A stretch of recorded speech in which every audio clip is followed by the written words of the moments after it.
जय गुरुदेव. नमस्कार. मागच्या भागात आपण शरीर याविषयी माहिती घेतली की आपल्याला आध्यात्मिक उन्नती करण्यासाठी शरीराची किती गरज असते. त्या शरीरासंबंधी आपण आता या भागामध्ये अजून माहिती घेऊया. आता एक आपल्याला समजलं की प्रारब्ध भोग भोगण्यासाठी शरीराची फार गरज असते आणि चांगली कर्म करण्यासाठी सुद्धा शरीराची आवश्यकता असते. कारण की शरीर जर सुदृढ असेल, चांगलं असेल, तर त्यातून आपण चांगली सेवा करू शकतो. म्हणूनच स्वामी रामदासांनी भारतभर सर्वत्र त्यांनी मारुतीची मंदिरं स्थापन केली. सर्वांना सूर्य नमस्कार हा तिथे घालण्यासाठी 12 पासून ते 1200 पर्यंत सूर्याची जी 12 नावं आहेत तशी 12 सूर्य नमस्कार रोज घालून स्वतः त्यांनी तशा पद्धतीची साधना केली. त्यामुळे सर्व शिष्य त्यांचे त्या पद्धतीने होते. शरीर हेच एक असं माध्यम आहे की ज्याच्या माध्यमातूनच आपण आपली आध्यात्मिक उन्नती करून घेऊ शकतो. हा मानव देह हा दुर्लभ आहे. बरीच कर्म केल्यानंतर चांगली त्यानंतर हा जन्म मिळतो. मानव हे शरीर मिळतं. असं नाही आहे की माणूस आज त्याचा मृत्यू झाला आणि दुसऱ्या दिवशी त्याला किंवा तेव्हाच त्याला शरीर मिळालं दुसरं, असं नाही आहे. यामध्ये कधीकधी बराच कालावधी निघून जातो. त्याची जी कर्म राहतात, जी प्रारब्ध राहतात, म्हणजे तुमच्याशी जर मी एखादा व्यवहार केला तर तुमच्याशी माझा तो देवाणघेवाण हिशोब पूर्ण व्हावा यासाठी तुमचा ज्या ठिकाणी जन्म होईल तेव्हा माझा पण जन्म होईल आणि तेव्हा मी तुम्हाला जर त्रास दिलेला असेल तर त्या जन्मामध्ये तुमच्याकडून मला त्रास होईल. अशा संपूर्ण ज्या घटना आहेत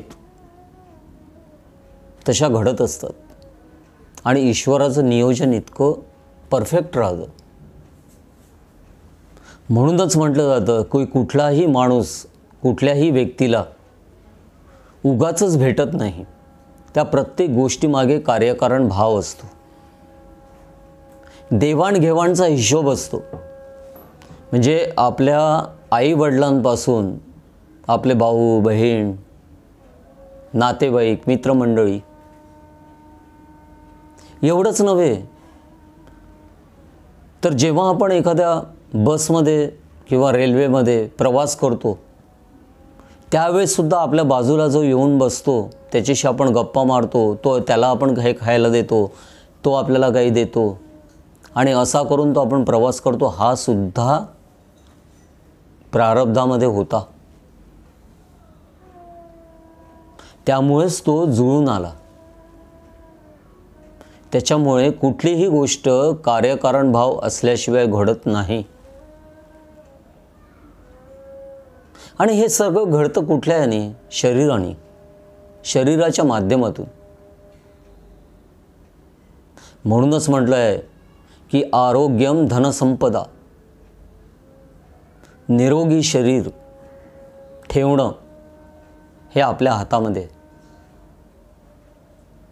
आणि तेच आपलं धन आहे. पण आज असं झालेलं आहे की त्या धन कमवायच्या इच्छेमुळे, आसक्तीमुळे माणूस आरोग्याकडे दुर्लक्ष करतो. धन मिळवायला आरोग्य घालवतो आणि शेवटी आरोग्य मिळवायला धन घालवतो. जे काही कमवलेलं असतं त्याच्या कितीतरी पटीने तो ते आरोग्य कमवायला घालवतो. अशी आजची स्थिती आहे.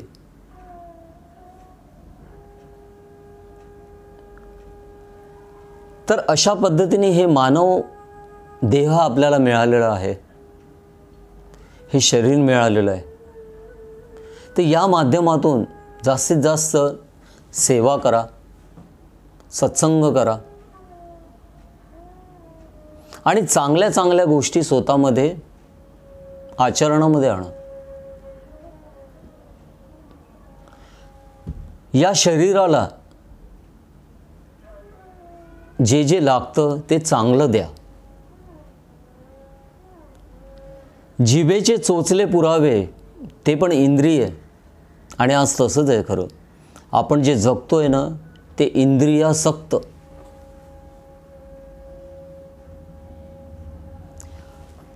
जिभेच्या खालून इथून खाली जेव्हा जातं ना गळ्यामधून, तर त्यावेळेस ते तिखट आहे, तुरट आहे, काय आहे त्याचा भाग राहत नाही.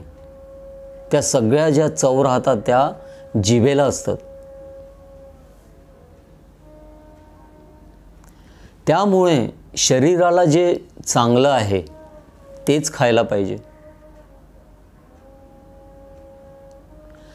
मूळ आपली जी प्रकृती आहे ती सत्व रज तम 3 गुणांनी ती प्रकृती तयार झालेली आहे. प्रत्येकामध्ये सत्व रज तम हे कमी जास्त प्रमाणात राहतं. ज्याच्यामध्ये सात्विकता जास्त आहे त्याचा ओढा ईश्वराकडे असतो, चांगल्या गुणांकडे असतो. म्हणून त्याला सत्वगुण म्हटलं आहे, सत्वगुण. याच याने जो आहे रजगुण, रजगुण हा वाढ करणारा, प्रोत्साहित करणारा रजगुणी, सत्वगुणापेक्षा कमी. म्हणजे सत्वगुणामध्ये वाढ होता होता कर्ता ईश्वर आहे, मी नाही हा भाव होतो. तर रजगुणामध्ये कर्ता मी स्वतः, तिथे मीपणा जास्त असतो. आणि तिसरं जे आहे तमगुण, तमगुण हे निष्क्रियता आहे. तमोगुणी व्यक्ती काहीही करण्याच्या भानगडीत पडत नाही. त्याच्या ज्या काही इच्छा राहतात त्या तामसिक राहतात.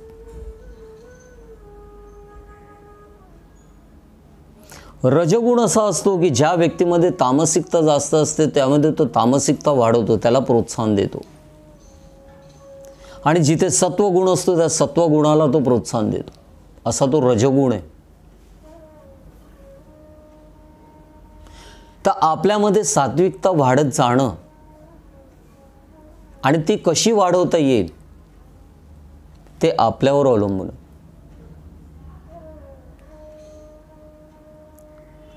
ज्या ज्या गोष्टींपासून सत्वगुण वाढेल त्या त्या गोष्टींचं आपण सेवन केलं पाहिजे. त्यानंतर ज्या ठिकाणी सत्वगुण वाढेल अशा संतांचा संग केला पाहिजे. म्हणजे जे शरीर आहे, शरीराला जर चांगलं दिलं, सात्विक दिलं, तर ती जी सात्विकता आपल्याला वाढवायची आहे त्याला ते उपयुक्त होईल. या शरीराला सात्विक ठिकाणी म्हणजे मंदिर, संत, गुरु, महात्मे यांच्या सानिध्यात जर ते शरीर ठेवलं, शरीराला त्या ठिकाणी नेलं, तर ते सत्व गुणी राहील. आणि अशा तऱ्हेने आपलं तमगुण, तमगुण म्हणजे काय की जसं समाजामध्ये आपण बघितलं तर समाजामध्ये बघितल्यानंतर जर त्याला विचारलं तमोगुणी व्यक्तीला, अरे चल आपण देवळात जाऊया, अरे काय जाऊ द्या आज तर सुट्टी आहे.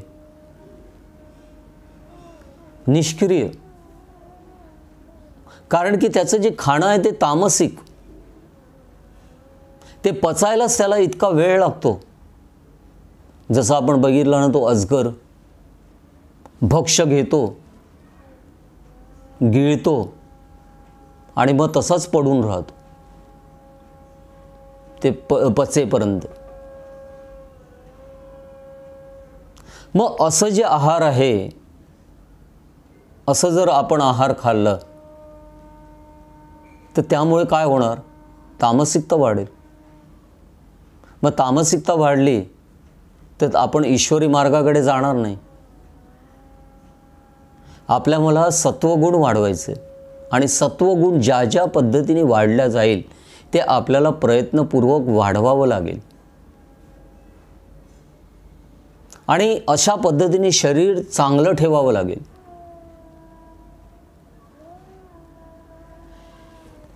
शरीराला जसं म्हटलेलं आहे की खाण्याच्या माध्यमातून सत्व घ्यावं, त्याच्या विचार आणि त्याचं मन ते भरकटू नये म्हणून चांगले विचार, ईश्वराच्या विचारांपेक्षा चांगले विचार कुठले? मग ते विचार त्याला प्राप्त होण्यासाठी त्यासाठी काही सत्संग, संत चरित्राचा अभ्यास, जे ज्ञानी लोकांनी अभ्यासपूर्ण जे लेखन केलेलं आहे त्याचं वाचन, ते कशासाठी? की ते वाचल्यानंतर बुद्धीचा निश्चय व्हायला हवा की नाही, अरे मी असं वागलो तर माझं जीवन हे फुकट जाईल. आणि जेव्हा बुद्धीचा निश्चय होतो ना की नाही मी आता असंच वागणार, हा जेव्हा बुद्धीचा निश्चय होतो तर मन हे सूक्ष्म आणि तरल आहे, पण त्याच्यावर ताबा मिळवणं तो विचारांचं आहे. आणि जसे विचार असतात ना तशी मनाची कृती घडते आणि मन ते इंद्रियाकडून ते करून घेत असतं. म्हणून मनामध्ये चांगले विचार जाण्यासाठी बुद्धीकडून ते चांगले विचार जायला हवेत. बुद्धी ही आत्म्याचा आधार आहे, तर मन हे आत्म्याची ऊर्जा आहे. त्या ऊर्जेला जर व्यवस्थित नियंत्रण नाही केलं तर ती ऊर्जा कशीही जाऊ शकते. त्यामुळे असं जे शरीर आहे, या शरीराच्या माध्यमातून आपण ईश्वरापर्यंत जाण्यासाठी कृतिशील असे प्रयत्न आपण करायला हवेत.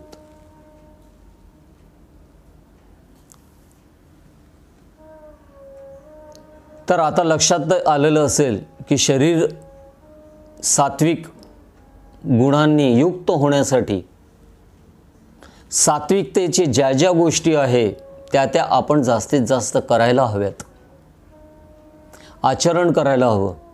आणि हळूहळू आपली सात्विकता वाढत जाईल, रजोगुण आणि तमोगुण नष्ट होत जाईल. रजोगुण वाढत जाईल आणि रजोगुण वाढल्या म्हणजे काय होणार? तमोगुण कमी होणार आणि नंतरच्या स्थितीमध्ये फक्त सत्वगुण वाढतं आणि रजगुण पण कमी होतं. संत जे असतात ना, संत पूर्ण सत्वगुणी असतात. म्हणून तुम्ही बघितलं असाल की संतांच्या पाया प्रत्यक्ष ईश्वर सुद्धा पडतो. कारण की काय? त्याच्या मागचं कारण काय आहे? कारण की संत हे पूर्ण सत्वगुणी आहे. तर ईश्वर सुद्धा, ईश्वरामध्ये सुद्धा थोडा रजोगुण आहे. आणि तो रजोगुण कशासाठी आहे? की दानवांच्या नाशासाठी. कारण की रजोगुण नसेल तर तो लढाई करू शकणार नाही.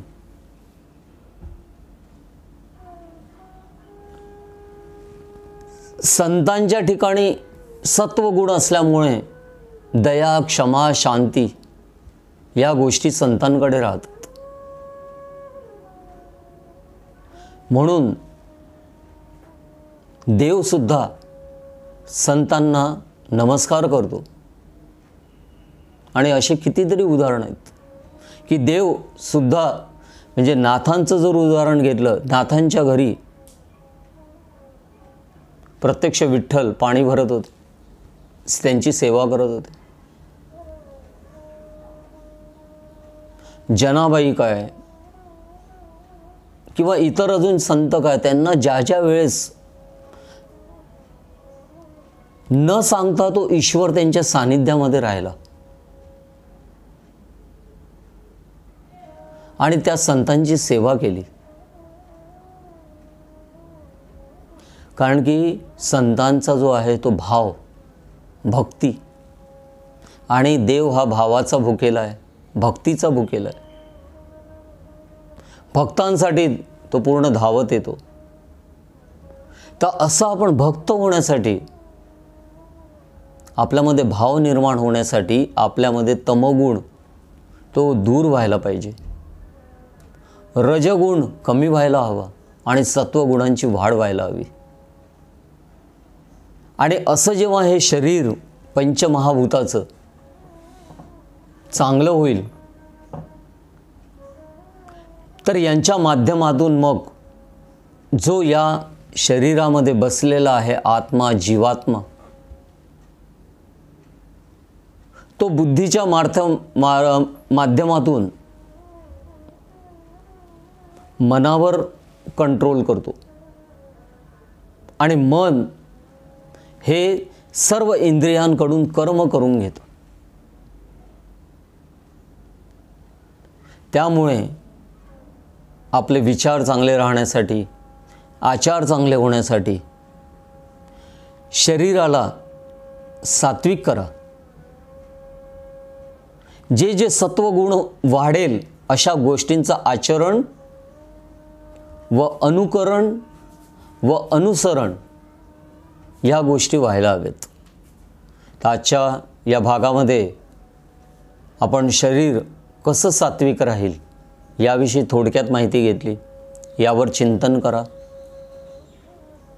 आपले सत्संग हे सातत्याने होत राहतात. गुरुतत्व सेवा साधना पर्णकुटी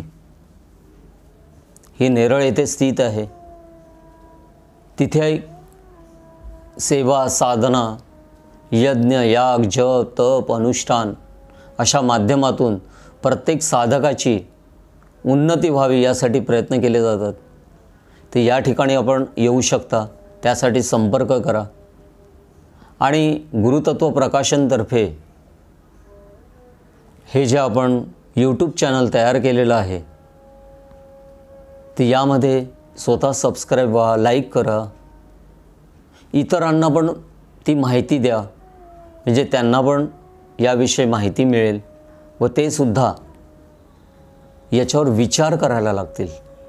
कारण की जोपर्यंत आपले विचार होत नाही तोपर्यंत आचरण होत नाही. तर अशा पद्धतीने आज आपण भागामध्ये बघितलं. पुढच्या भागामध्ये आपण दुसरा विषय घेऊ आणि परत लवकरच भेटू. अवधूत चिंतन श्री गुरुदेव दत्त दत्त दत्त.